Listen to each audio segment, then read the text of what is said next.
어머니의 거친 손, 아버지의 거친 발, 우리를 위해 모든 것을 내어주신 이 땅의 모든 어버이들을 주님의 이름으로 축복하고 또 존경과 감사의 마음을 드립니다.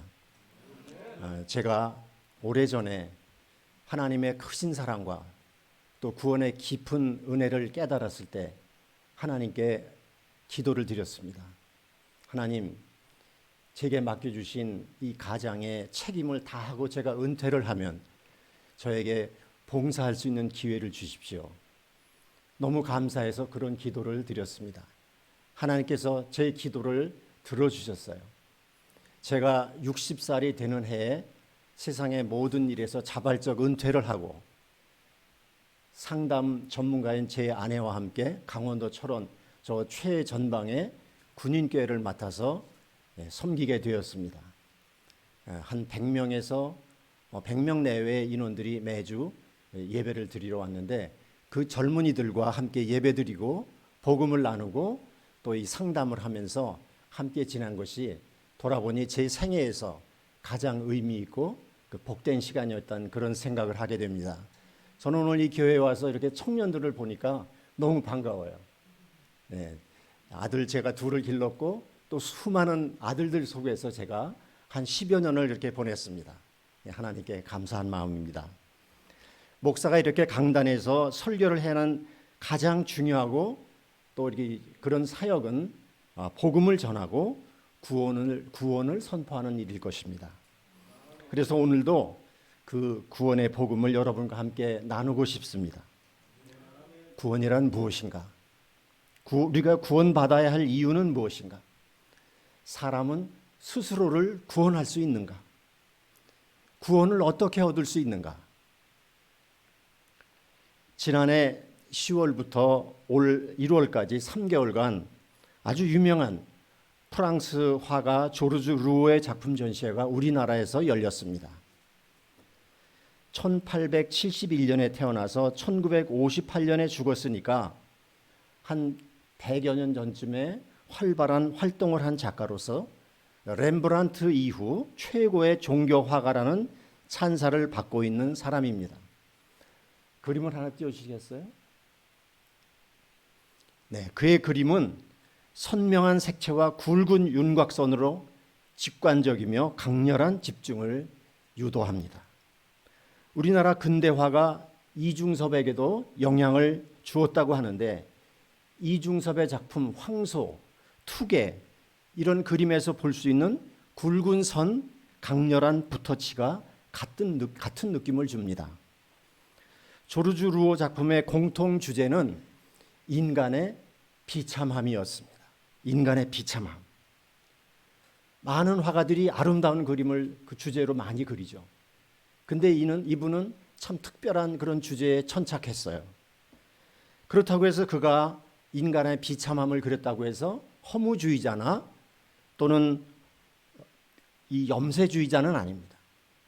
오히려 인생을 통찰하고 하늘을 바라보며 살 길을 찾는다는 점에서 구도자, 순례자 또는 삶을 어루만지는 신학자와 같은 작가라 할 수 있습니다.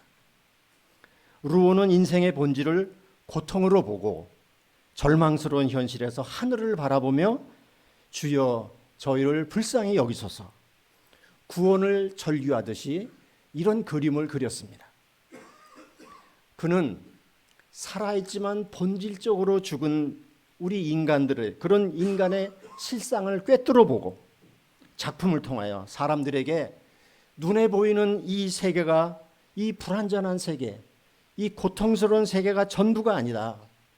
하나님과 함께하는 영원한 세계가 있다라는 것을 말하고 싶었던 것입니다. 인생은 힘겨운 직업, 제목부터가 범상치 않습니다. 인생은 힘겨운 직업이다. 여러분, 살아본 사람들은 다 공감하는 그런 말일 것입니다. 두 번째 그림을 좀 보여주시죠. 이 그림은 더 무섭죠? 이 제목은 이제 겨우 살만하니까 죽었다. 제목이 암시하듯 인간이 처한 참상과 연민, 힘든 삶의 무게와 엄중함이 고통스럽게 우울하게 표현되어 있습니다.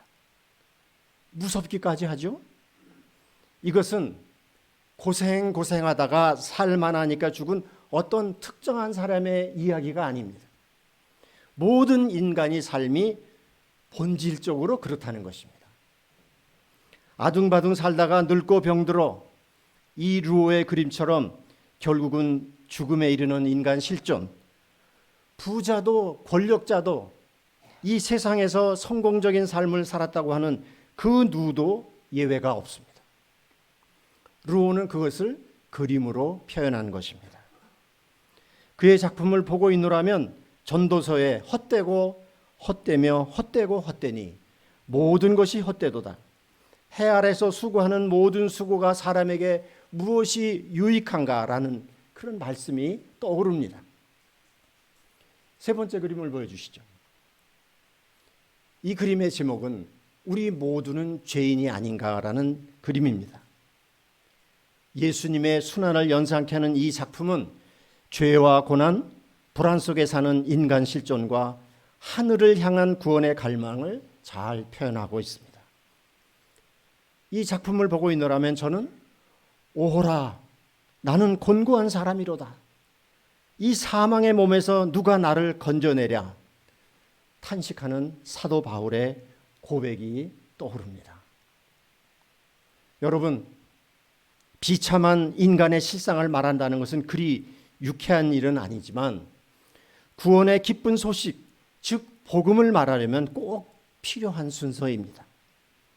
자기 안에 도사리고 있는 죄와 악의 존재를 깨닫지 못한 사람이 또 그것을 스스로 해결할 수 없다는 사실을 깨닫지 못한 사람이 어떻게 구세주의 필요성을 인식할 수가 있겠습니까? 자기가 처한 비참한 상황을 알지 못하는 사람이 어떻게 구원을 바라겠습니까?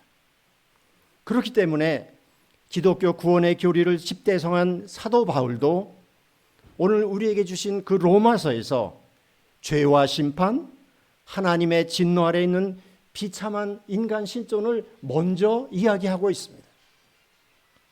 오늘 본문 9절에서 20절까지의 내용입니다. 우리 모두는 다 죄 아래 있다. 의인은 없나니 하나도 없으며 저주와 악독이 가득한 입, 피 흘리는데 빠른 발, 평강의 길을 알지 못하는 파멸과 고생의 길. 성경이 말하는 인생의 본질은 고통입니다. 불확실성 속에서 염려와 근심, 질병의 고통, 온갖 종류의 결핍에 시달리는 것이 인생입니다. 그죠? 그 고통을 견딜 만큼의 즐거움과 기쁨이 있을 뿐입니다. 그러니 여러분, 이 비참한 처지를 빨리 알아차리고 구원받으라는 것입니다. 이제 그림은 내렸죠? 네. 저는 이런 구원에 관한 이야기를 할 때마다 광산 매몰 사고로 구조되지 못하면 얼마 후에 죽게 되는 그런 비참한 처지에 놓인 광부들의 가엾은 모습이 떠오릅니다. 광부들은 이 세상 직업 중에서 가장 힘든 직업인 것 같아요. 그분들이 처한 그 단절된 상황이 이런 구원 얘기를 할 때마다 저는 그 이야기와 함께 겹쳐져요. 10여 년 전 남미 칠레의 한 구리광산에서 큰 매몰 사고가 있었습니다. 이 중에 기억하는 분도 있을 것입니다. 극적으로 매몰된 광부 전원을 구출했는데 그 구출 과정이 정말 드라마틱했습니다. 나중에 영화로도 만들어져서 우리나라에서도 33이라는 제목으로 개봉되었는데 영화 제목 33은 구조된 광부들의 숫자입니다. 이 사고는 2010년 8월 5일 지진이 발생하면서 시작되었습니다. 이때 이 광산에서는 광부들이 구리를 캐고 있었는데 갑자기 지진이 발생하자 지하 700m, 지하 700m 흙더미 속에서 33명이 갇히게 되었습니다. 지상과는 완전히 단절된 비참한 상황에 처해진 것입니다. 이후 광부들 살리기 위해 그들이 있을 만한 곳에 여기저기 시추공을 뚫는 구조 작업이 이루어졌지만 워낙 깊은 곳에서 일어난 사고라 모래사장에서 바늘을 찾는 격이었습니다. 그들의 생사조차도 모르는 상태가 일주일쯤 지나자 현장에서 구조 현장을 지휘하던 정부의 광업부 장관은 슬프지만 매몰된 광부들의 생존 가능성은 거의 없다라는 발표를 하게까지 됩니다. 어느덧 사고가 난 지 17일째 되는 날, 그래도 한가닥 희망을 가지고 구조를 위해 뚫었던 8번째 시추공에서 두드리는 반응이 왔습니다. 매몰된 광부들은 33명 전원이 무사하게 살아있다는 내용의 글을 써서 그 시추공 끝에 비닐봉지에 넣어서 올렸습니다. 그래서 지상에서는 사람들이 살아있다는 사실을 알게 된 것입니다. 첫 번째 기적이 일어난 것입니다. 살아있다는 이 메시지 하나로 가족을 비롯해서 칠레 전 국민이 환호하며 기쁨의 눈물을 흘렸습니다. 구조의 희망을 갖게 되었습니다. 먼저 구조대는 그 10cm 정도의 작은 직경 그 시추공을 통해서 음식물과 의약품 그리고 가족들의 사랑이 담겨있는 편지들을 내려보내면서 반드시 구조하겠다고 이들을 안심시켰습니다. 그리고 이들을 끌어올리기 위해서 직경 70cm 정도의 새로운 수직 터널을 뚫었습니다. 한 명이 탈 만한 그런 구조 장치인 생명의 캡슐을 그 안에 달아서 지하 700m로 거기까지 내려보냈습니다.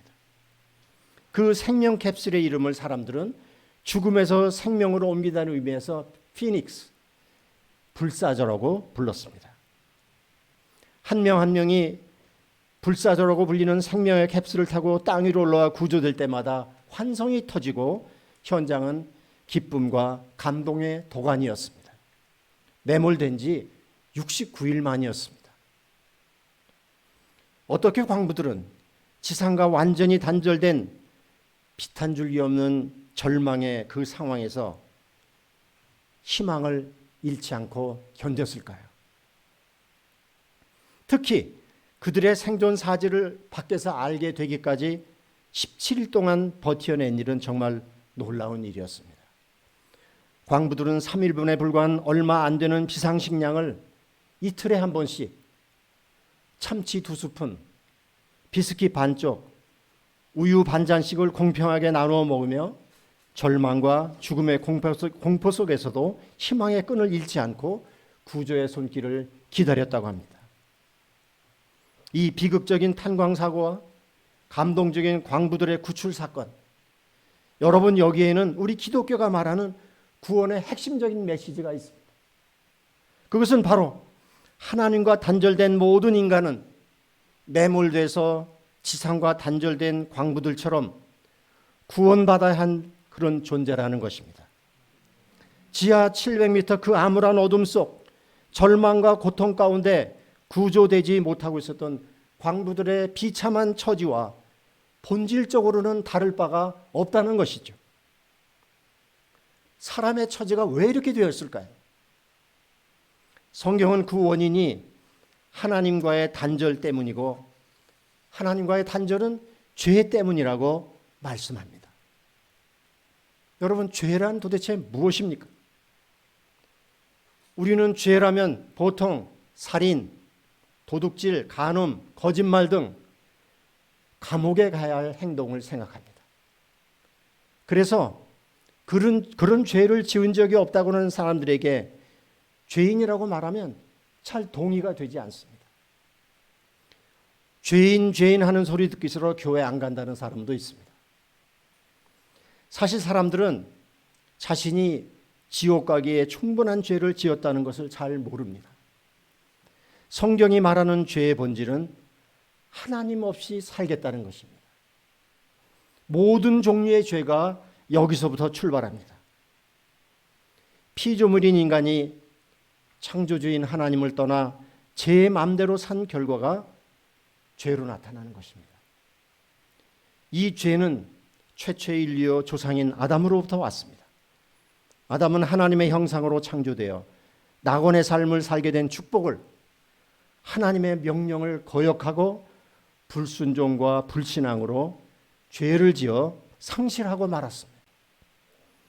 자기 주장과 자기 의를 앞세워서 하나님을 떠난 죄, 하나님과의 분리 단절, 이것이 인간 불행의 시작이었습니다.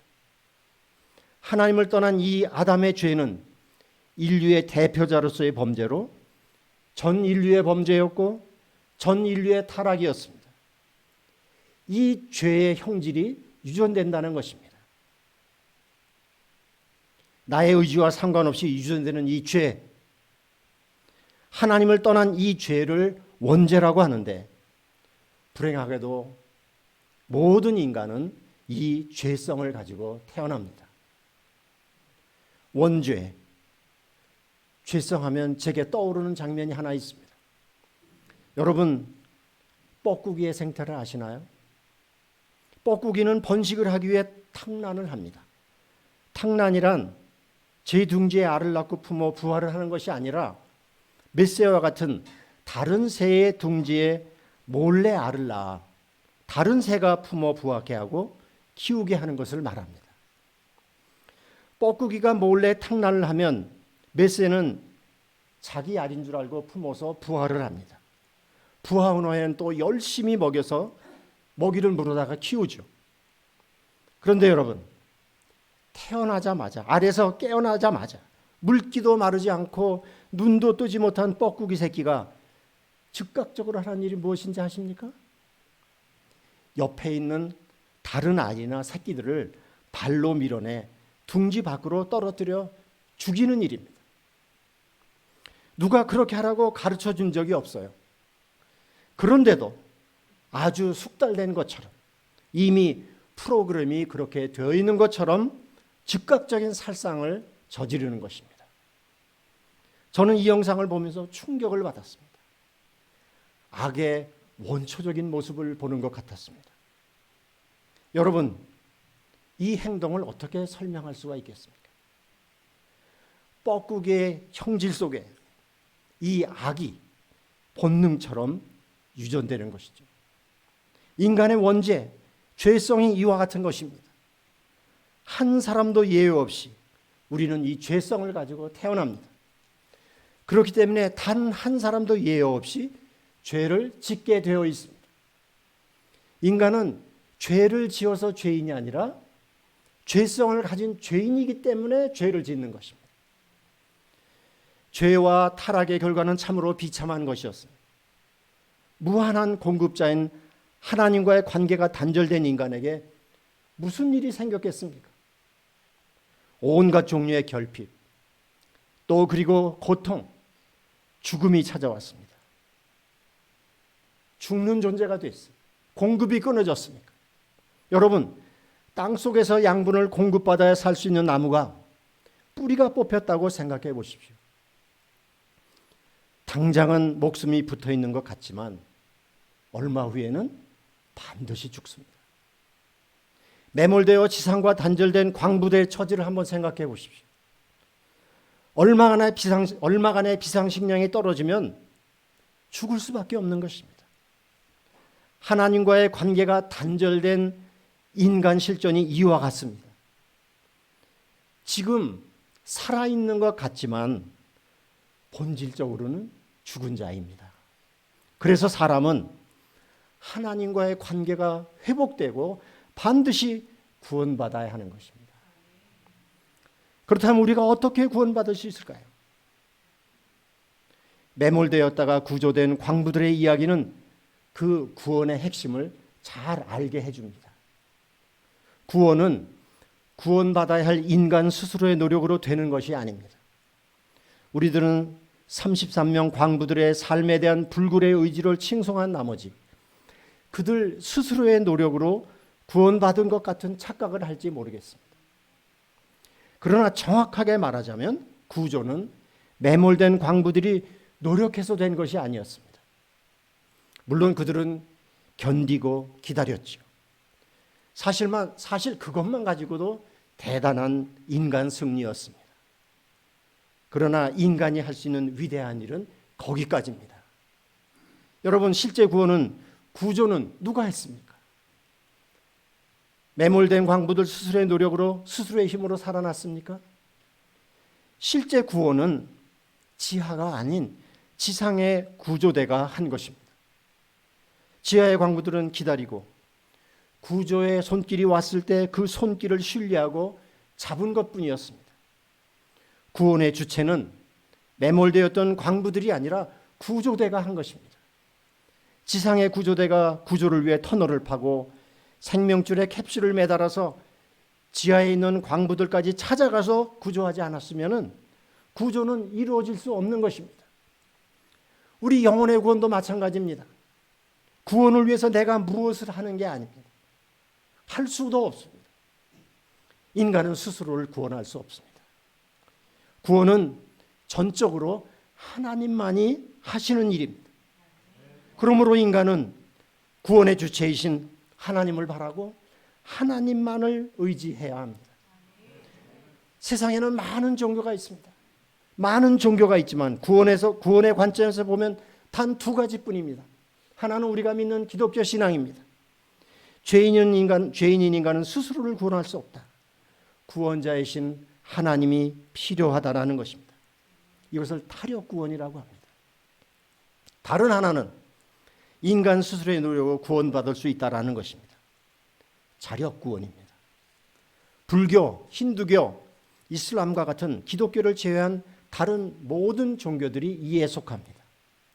그래서 그들은 수행을 하고 공덕을 쌓고 선행을 하면 스스로 구원에 이를 수 있다고 가르칩니다. 이건 마치 지하 700m에 갇힌 광부가 열심히 땅을 파고 노력하면 스스로의 힘으로 탈출할 수 있다고 믿는 것과 마찬가지고, 저 태평양 바다 한가운데까지 빠진 사람이 스스로의 힘으로 구원받을 수 있다고 믿는 것과 다를 바 없는 것입니다. 이런 종교뿐만 아니라 유물론적인 막수주의나 인류 문명의 낙관론 같은 그런 인간의 사상들도 사람의 힘으로 유토피아를 건설하며 구원의 문제를 해결할 수 있다고 주장합니다. 그러나 이것은 환상이고 모순입니다. 인간 스스로를 그렇게 신뢰한다고 하는 건데, 여러분, 스스로를 구원할 수 있는 사람이 어떻게 구원받아야 할 처지에 처해지겠습니까? 하나님의 전적인 은혜의 선물로 주시는 구원은 차별도 없고 조건도 없습니다. 매몰 광부들의 구조 과정을 보면은 하나님의 구원을 쉽게 이해할 수 있습니다. 위기와 절망에 처해 구조를 기다리는 광부들에게 생명의 구조 캡슐이 내려갔습니다. 어떤 사람들이 구조되었습니까? 자격을 심사하고 적격자만 구조했나요? 이 구조 캡슐에 타 구원받기를 원했던 33명 전원이 구조되었습니다. 어떤 조건도 자격도 따지지 않았습니다. 훌륭한 사람이냐 아니냐, 배웠냐 못 배웠냐, 부자냐 아니냐, 인간성이 좋으냐 나쁘냐, 구원해 주는 대가로 값을 요구하지도 않았습니다. 오직 이 캡슐을 타고 살고 싶은 사람들 모두를 구원했습니다. 광부들은 구조 캡슐이 내려온 것을 알았고 그 안에 들어가면 살게 된다는 것을 의심 없이 믿었고, 그래서 그 안에 들어갔습니다. 그것이 구원받은 사람들이 한 일 전부였습니다. 광부들은 그것으로 구조된 것입니다. 우리의 구원도 마찬가지입니다.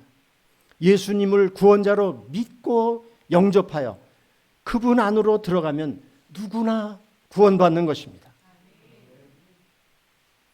오늘 본문은 9절에서 20절까지 죄와 심판 아래 있는 인간의 실상, 하나님을 알지도 못하고 하나님을 찾지도 않으며 하나님을 두려워하지도 않으며 죄 가운데 살면서도 뭐가 죄인지도 모르는 인생을 고발합니다. 그러다가 21절에 대반전이 일어납니다. 하나님의 한 의가 나타났으니 드디어 하나님의 구원의 손길이 나타나는 것입니다.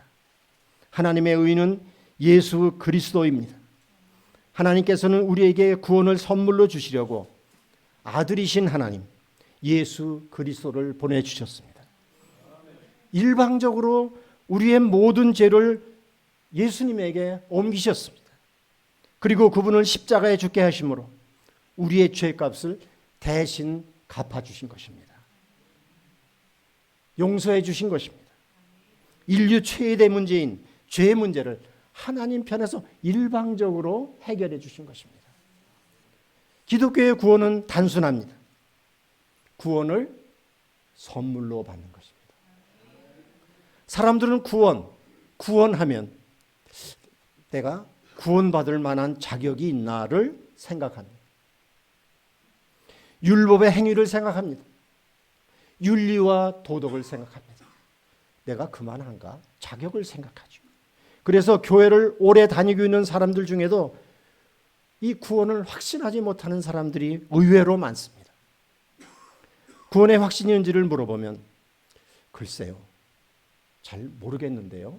이런 사람도 있고, 또는 제가 많이 부족합니다 라고 대답합니다. 이 사람은 겸손한 사람이 아닙니다. 구원이 무엇인지를 모르는 사람입니다. 여러분, 자격을 따진다면 이 세상에서 구원받을 사람은 단 한 명도 없습니다. 구원받을 수 있는 방법이 단 한 명도 없는데 하나님이 이 구원의 방법을 우리에게 주셨겠어요? 기독교의 구원은 윤리와 도덕이 아닙니다. 윤리와 도덕을 넘어서는 선물입니다. 아무 조건 없이 받는 은혜의 선물입니다. 하나님은 그것을 우리에게 지금도 주고 싶어 하십니다. 사실 저도 이 도덕과 윤리를 넘어서는 구원을 깨닫기까지 오랜 시간이 걸렸습니다. 우리 그리스도인들은 선행을 많이 해야 합니다. 반드시 바른 행실로 착하게 살아야 합니다. 그러나 선행의 결과가 구원이 아니라 구원의 결과가 선행으로 나타나는 것입니다. 순서가 중요합니다. 먼저 부족한 대로 이대로 구원받고 예수님을 믿어서 구원받고 그리고 나서 구원받은 하나님의 자녀답게 선행을 많이 하면서 살아야 하는 것입니다. 인간은 영원한 존재입니다. 불확실성 속에서 염려와 근심, 질병의 고통, 온갖 종류의 결핍에 시달리며 그럭저럭 살다 죽어 저 뒷산에 한평 땅속에 묻히는 것으로 끝나지 않습니다. 히브리서 9장 27절에 보면 한 번 죽는 것은 사람에게 정해진 것이요 그 후에는 심판이 있으리라 말씀하고 있습니다. 영원한 천국에서의 삶인가?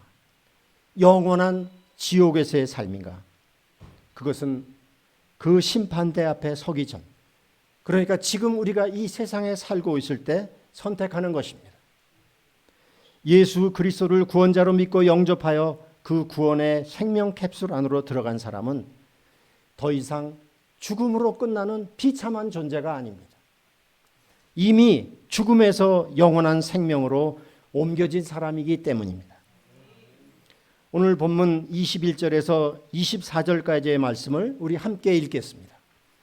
네, 성경을 다 펴시겠습니다. 21절에서 24절까지의 말씀입니다. 시작. 이제는 율법 외에 하나님의 한 의가 나타났으니 율법과 선지자들에게 증거를 받은 것이라.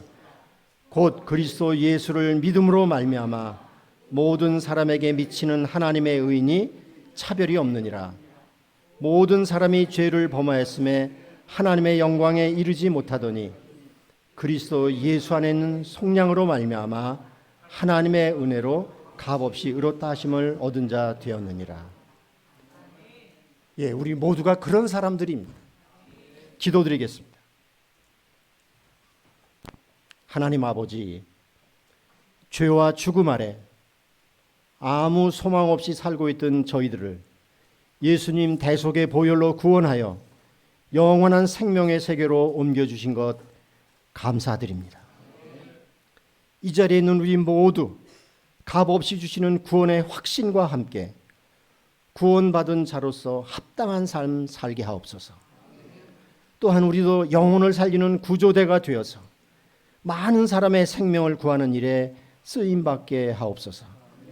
예수님 이름으로 기도드립니다. 아멘.